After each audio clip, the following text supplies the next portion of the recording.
comes into yeah, she don't need approval.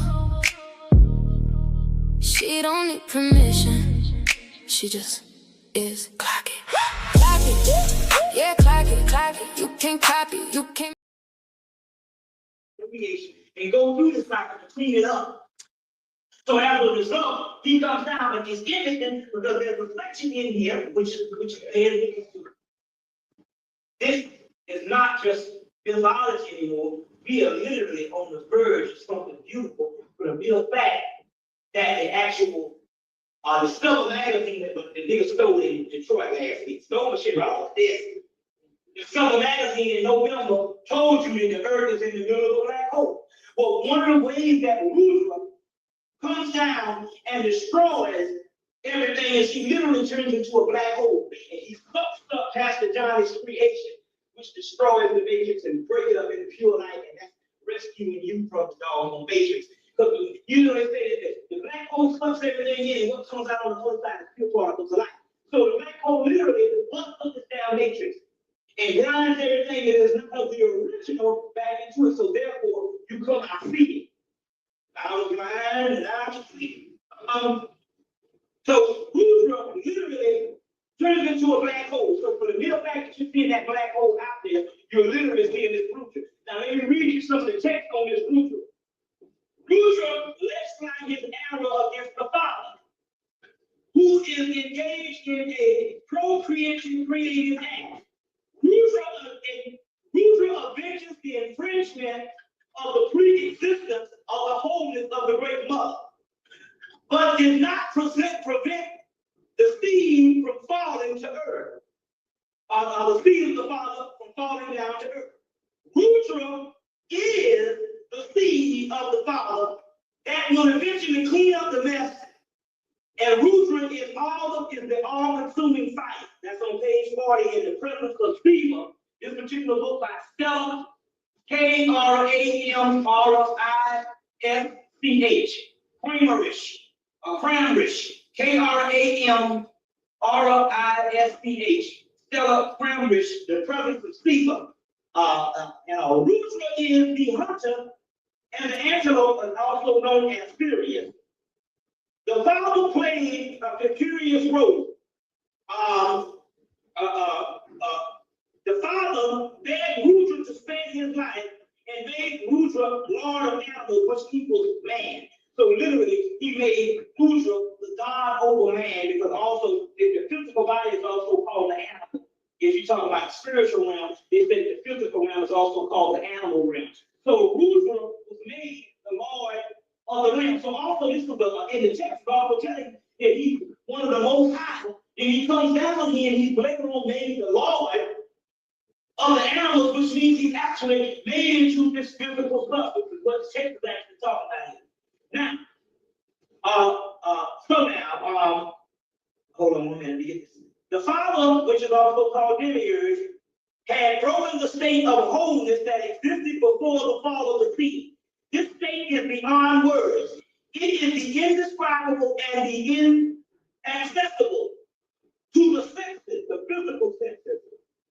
It is neither non-being nor being. This is all what you're talking about, this great pre-existent matter, which you now call darkness, Satan, and prime evil, which is called Zion. Remember you told them if we have a party, back on the last damn place we will be.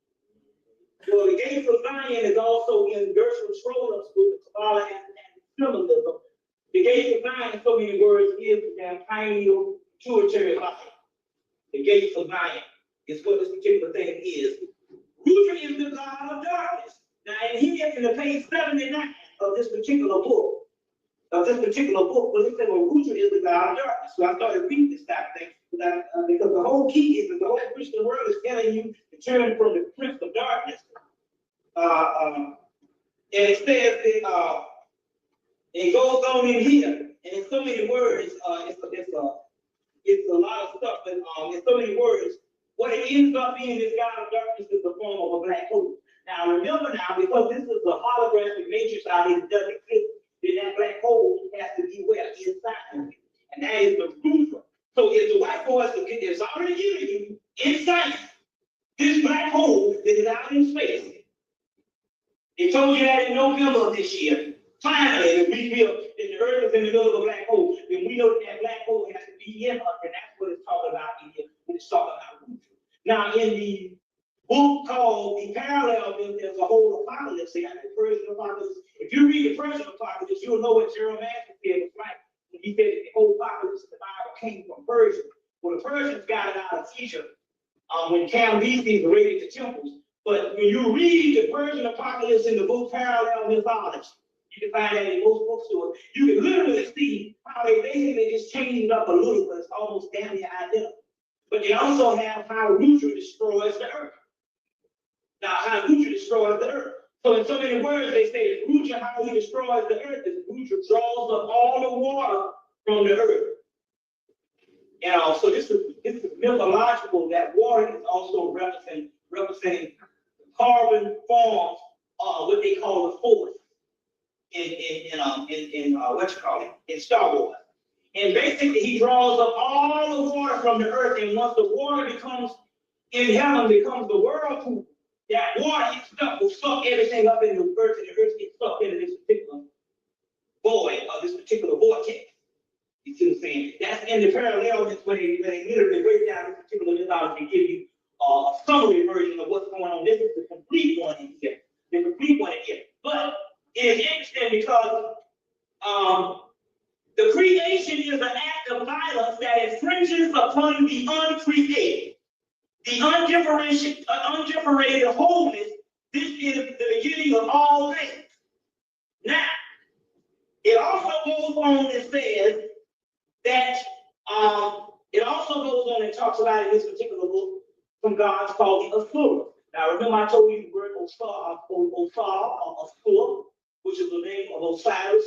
Well, it's interesting because by the time you get to over in the Hindu text, they give you Asuras, but they say that the Asuras are demons or fallen ones. Now, it's interesting, but when you read the text, they say that it's interesting. They say that the Asuras are peaceful, loving, honest, and well-mannered beings that have fallen. So they got to be talking about us. Then they go on and say, well, what happened was this stuff. They say, well, they're just fallen beings. Well, they're just talking about somebody that's transferred from one end of the planet, one end of the cosmos to the other. In this particular case, in that physical sense, it's talking about when they got trapped in the physical body, thinking he came from a long way.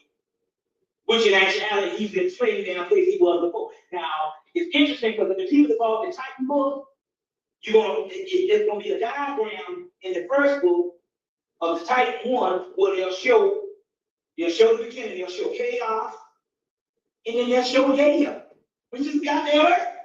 Do you understand where I'm coming from? And I said this the last time. That means that the earth was here in the beginning. Before there was anything, the earth was here. That's what the Dogon said. The Dogon said before there was anything that existed, the serious being existed. And also, when we come to find out that in the Greek mythology, they say before anything existed, you had chaos, which is the uncreated, the triple factors of space. And the next thing you get is Gaia, the earth. So Gaia, now that means that the earth was always in the cosmos. What we call the creation is the covering over of the physical earth. So what we call the spiritual earth was always here in the beginning. That's the form of the great mother.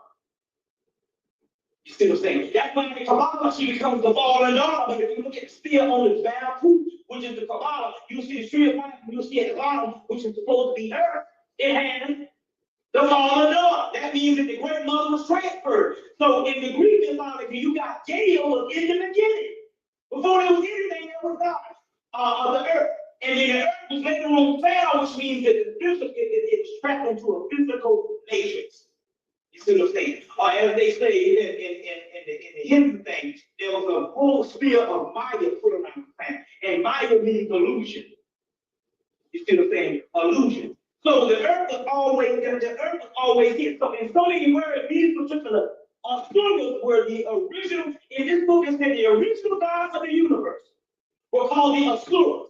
But you get the word Asar, you get the word Ahura in the Zoroastrian mythology in Persia, and you get the word Ahura Mazda, and you get Chief Ahura on Star Trek, which will have to be a black woman. You see what I'm saying?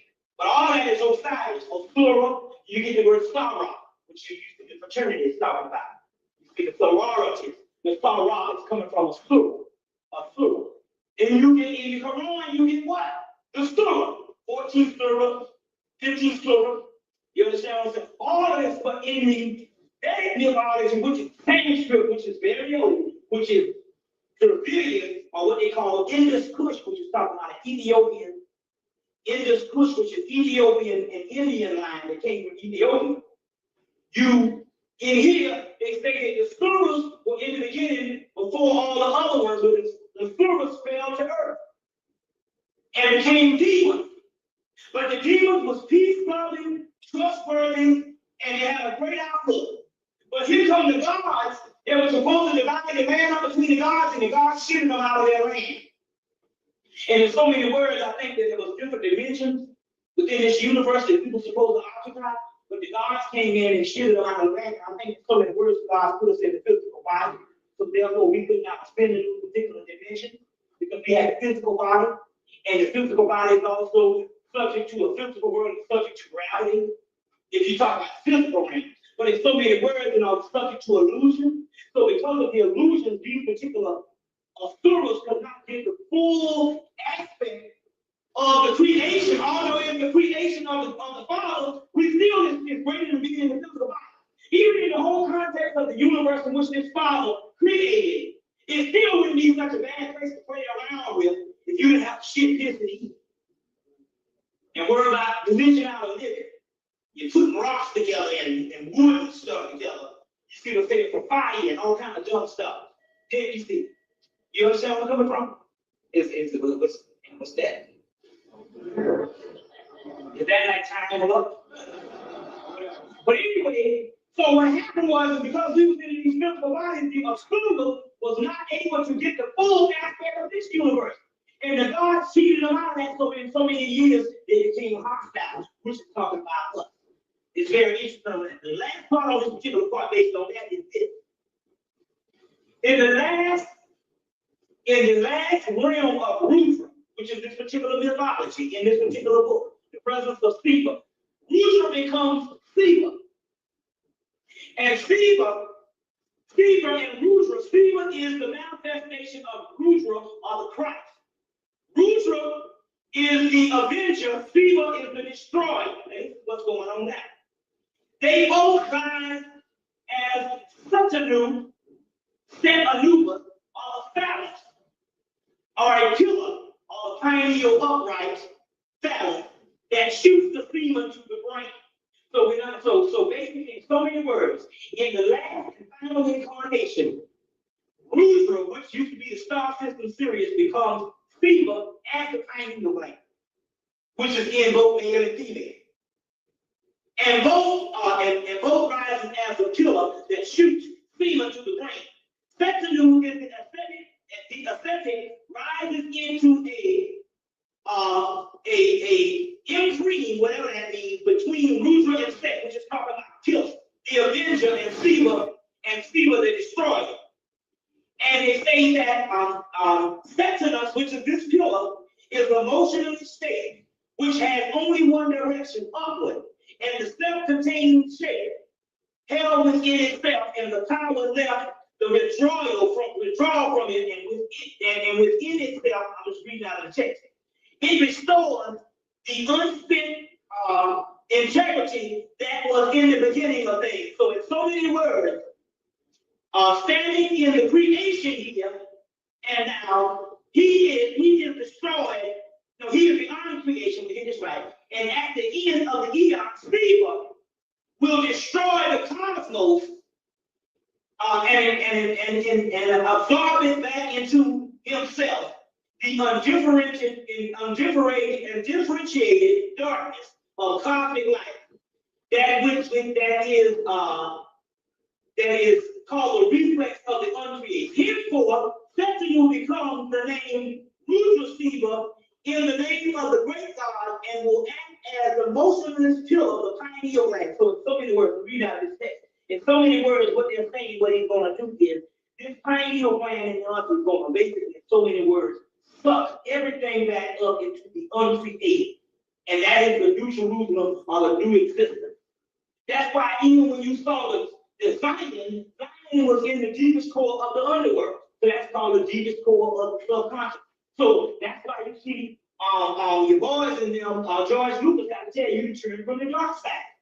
Because now we're talking about in so many words over and over again that that particular side is the true side. Now, going into this particular part, if you want to read more on Osiris, because if you read the Osirian drama, he gets killed, gets put back together by Isis, and he ascends into a mentor of the underworld and basically become the judge of the dead. But you don't really get a lot on him. That's because a lot of the information the Europeans, they keep and they don't really let get out.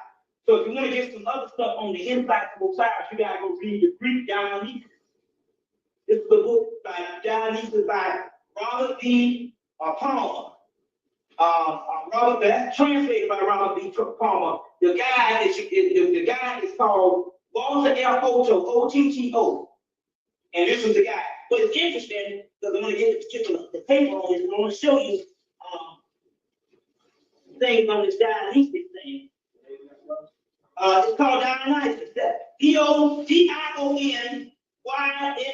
Dionysus or Dionysus. Dionysus or Dionysus.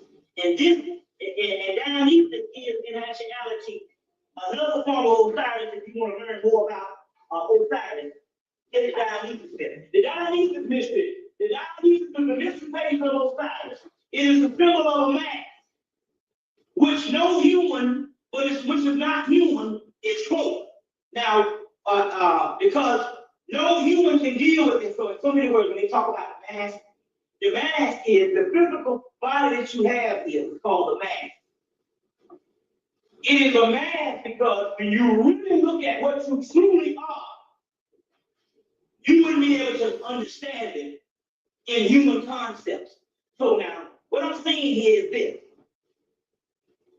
These gods, prior to becoming human, they were a bunch of monstrous demonic type things called the Demogorgon, which in actuality is the energy sent to be the Christ energy to bring harmony to the universe.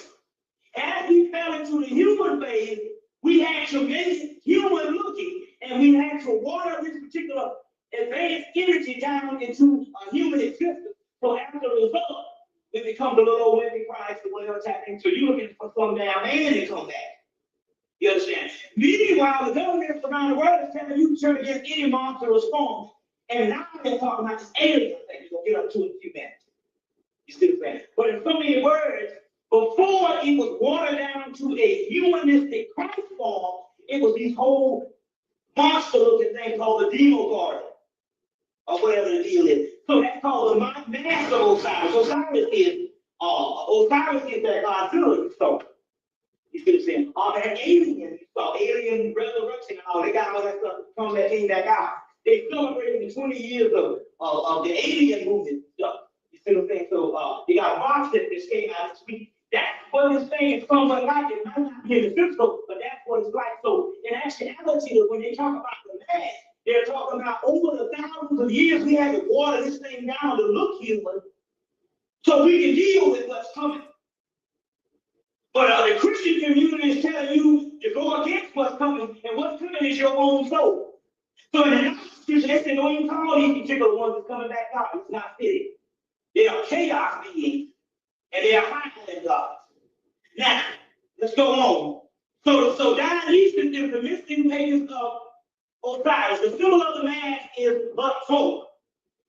It is something to deal with the human aspect of this particular god. So in all the monster movies, in all of the so-called movies where you see the face of evil, even the little Bucky ass, that ain't with us. That ain't nothing but you. It's called the monster of soul. And the whole world, in all religions, is pure against this thing coming back. Which the Jesus aspect of the Christ aspect, and now all y'all running around some dreadlock motherfucker over here to Christ. That ain't shit. That's only a mask. So you get your book, The Mask of Cthulhu, by The Mask of Cthulhu by Arliss Stirlitz. By Arliss Stirlitz. The Mask of Cthulhu. Let me get you. Let me see one. Yeah, the Cthulhu Mythos for The Mask of Cthulhu by Arliss Stirlitz. You get a little paperback. There's one called one of the paperbacks and see what we're trying to do is we're trying to teach another stuff to get ready to what's coming down, but that's the real deal, the stuff that is hidden. So one of the books is called The Trail of Cthulhu, and the other one is called The Mask of Cthulhu. You can get both of those paperbacks and all that. This is the one that came out by Barnes and Noble, but it's interesting. It says the world where monsters walk the wind and prowl the cabins beneath the surface. So go back and get the movie, Tales from the Crypt, Demon Night. Tales from the Crypt, Demon Night. And then they said, they said, well, before man was here, demons walked the earth. That's nothing but you in your pre-human phase. You see what I'm saying? Your pre-human phase. So in some Christian iconology, you will see a dragon, and it'll have different heads of the beast, and one of the heads is man. You understand what I'm saying? The head of the beast of the man is when the particular beast fell into the physical and got wounded, when the head healed became the face of a man. The head of the face of the man is up under the man's head, which is the pineal gland.